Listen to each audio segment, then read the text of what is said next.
శర్వానంద్ హీరోగా, కృతి శెట్టి హీరోయిన్ గా నటించిన చిత్రం మనమే. శ్రీరామ్ ఆదిత్య దర్శకత్వంలో రూపొందిన ఈ చిత్రం పీపుల్ మీడియా ఫ్యాక్టరీపై టీజీ విశ్వప్రసాద్ నిర్మించారు. ఖుషీ ఫేమ్ హెస్మాన్ అబ్దుల్ వహాబ్ సంగీతాన్ని అందించారు. గత కొంతకాలంగా సరైన హిట్ లేక సతమతమవుతున్న శర్వానంద్ ఈ సినిమాతో ఎలాగైనా హిట్ కొట్టాలని ప్రేక్షకుల ముందుకు వచ్చారు. ఇప్పటికే విడుదలైన ఈ చిత్ర ట్రైలర్ ప్రేక్షకులను ఎంతగానో ఆకట్టుకుంటుంది. దీంతో ఈ చిత్రంపై అంచనాలు ఏర్పడ్డాయి. దానికి తగ్గట్టు ఈ చిత్రం నేడు భారీగా తెలుగు రాష్ట్రాలతో పాటు ఓవర్సీస్ లో విడుదలైంది. ఈ చిత్రం ఎలా ఉందో ఇప్పుడు మనం చూద్దాం. విక్రమ్, శర్వానంద్ ఎలాంటి బాధ్యత లేకుండా అల్లరి చిల్లరగా తిరుగుతూ ఉంటారు. అయితే ఒకరోజు అనుకోకుండా జరిగిన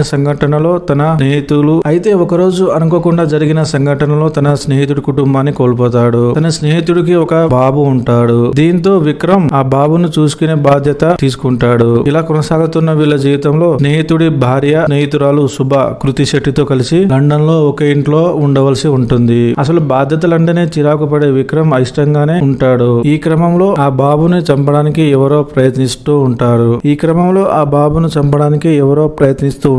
అసలు ఆ బాబుని చంపడానికి ప్రయత్నించింది ఎవరు? ఒకే ఇంట్లో ఉన్న కృతి శెట్టితో లవ్ లో పడ్డాడా? ఆ తర్వాత ఏం జరిగింది అని తెలుసుకోవాలంటే మాత్రం ఈ సినిమా ఖచ్చితంగా చూడవలసిందే. ఎలా ఉంది అంటే, నిజానికి ఇలాంటి కథలు తెలుగులో అంతకుముందు చాలా వచ్చాయి. కాకపోతే ఈ సినిమా కొంచెం ట్రెండ్ కి తగ్గట్టు డిజైన్ చేసుకున్నారు అనిపిస్తుంది. అనాథగా తిరిగే హీరో తన ఫ్రెండ్ కుటుంబం చనిపోతే వాళ్ళ కుమారుని కొన్నాళ్ళ పాటు చూసుకోవాల్సిన బాధ్యత హీరో మీద పడుతుంది. తనకు ఏమాత్రం ఇష్టం లేకుండానే ఈ పనిని ఒప్పుకుంటాడు. ఫస్ట్ పార్ట్ లో ఎమోషన్ అక్కడక్కడ వర్కౌట్ అయినట్టు కనిపిస్తుంది. ఎప్పుడు అమ్మాయిలను టీజ్ చేసే జాలీగా ఉండే హీరో తన ఫ్రెండ్ చనిపోవడంతో తన కొడుకు బాధ్యత చూసుకోవాల్సి రావడం, ఇక్కడ ఒకడే కాకుండా అప్పటికే ఎంగేజ్మెంట్ అయిన ఓ అమ్మాయి కూడా పిల్లాన్ని చూసుకోవాల్సి రావడం, ఈ విధంగా సీన్స్ సరదాగా వెళ్తుంటాయి. ఆ తర్వాత హీరో ఫ్రెండ్ చనిపోవడానికి అతడి బిజినెస్ పార్ట్నర్ కారణమని తెలుసుకోవడం, ఫ్రెండ్ మరణంతో మూతపడిన రెస్టారెంట్ ని హీరో హీరోయిన్లు కలిసి సక్సెస్ చేయడం, ఈ విధంగా మొదటి పార్ట్ కొనసాగుతుంది. ఒక చిన్న ట్విస్ట్ తో ఇంటర్వెల్ ముగించాడు దర్శకుడు. సెకండ్ హాఫ్ మొదలైన తర్వాత ఈ సినిమా